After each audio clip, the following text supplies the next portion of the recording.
चमार जाति आखिर भगवान से नफरत क्यों करती थी, चलिए जानते हैं नरेंद्र कहानीकार के साथ में इस कहानी में।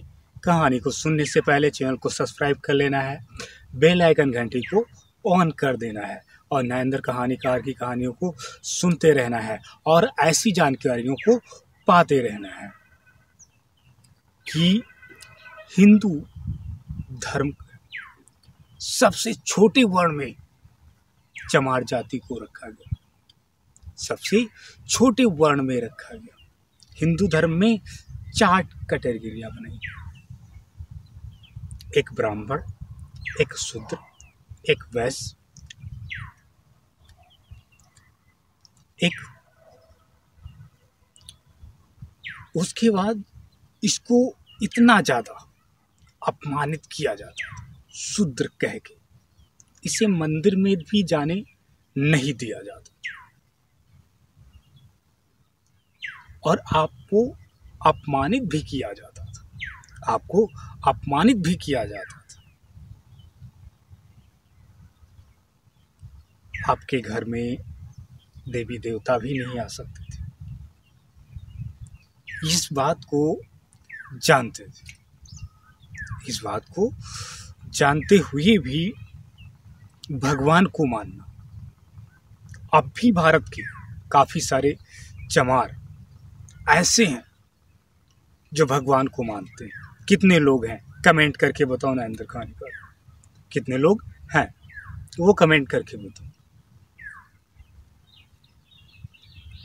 लेकिन जब ये आलसाव उस समय में जब इनको शूद्र कहा जाता था, जब इनका अपमान किया जाता था, आर्य लोग इनका अपमान करते थे, तब के समय की बात है। तब इनके ऊपर अत्याचार काफी ज्यादा करते थे, मंदिर में इनको जाने तलक नहीं देते थे, पानी पीने तलक नहीं देते थे, बराबरी में ऊंच नीच का भेदभाव करते थे। ये छोटा है तो वो मतलब छोटा है, यदि उसकी जात ऊंची है तो उसकी जात ऊंची है, यदि उसकी जात ऊंची है। ऐसा वर्ण बना दिया था हिंदू धर्म में, वर्णों में इंसानों को बांट दिया कि जो छोटा वो छोटा और बड़ा, इंसानों में भी बड़ा छोटा वर्ण को बना दिया, जात व्यवस्था के आधार पे देखने लगे। और भगवानों को भी इन लोगों का अन्याय नहीं दिखता था, तो पुकार करते थे, अन्याय नहीं दिखता था। पुजारी ही उनको, पूजने वाला ब्राह्मण ही इनको पीटता था, पूजने वाला ब्राह्मण ही इनको पीटता था। जो मंदिर का पुजारी होता था ना, ब्राह्मण जिसको कहते हैं, वही इनको पूजता था, वही इनको पीटता था। तो इन लोगों ने क्या किया, इन लोगों ने कहा कि जब सब कुछ इन्हीं के यही हैं सब, तो हमको अलग होना सबसे ज्यादा इम्पोर्टेंट है।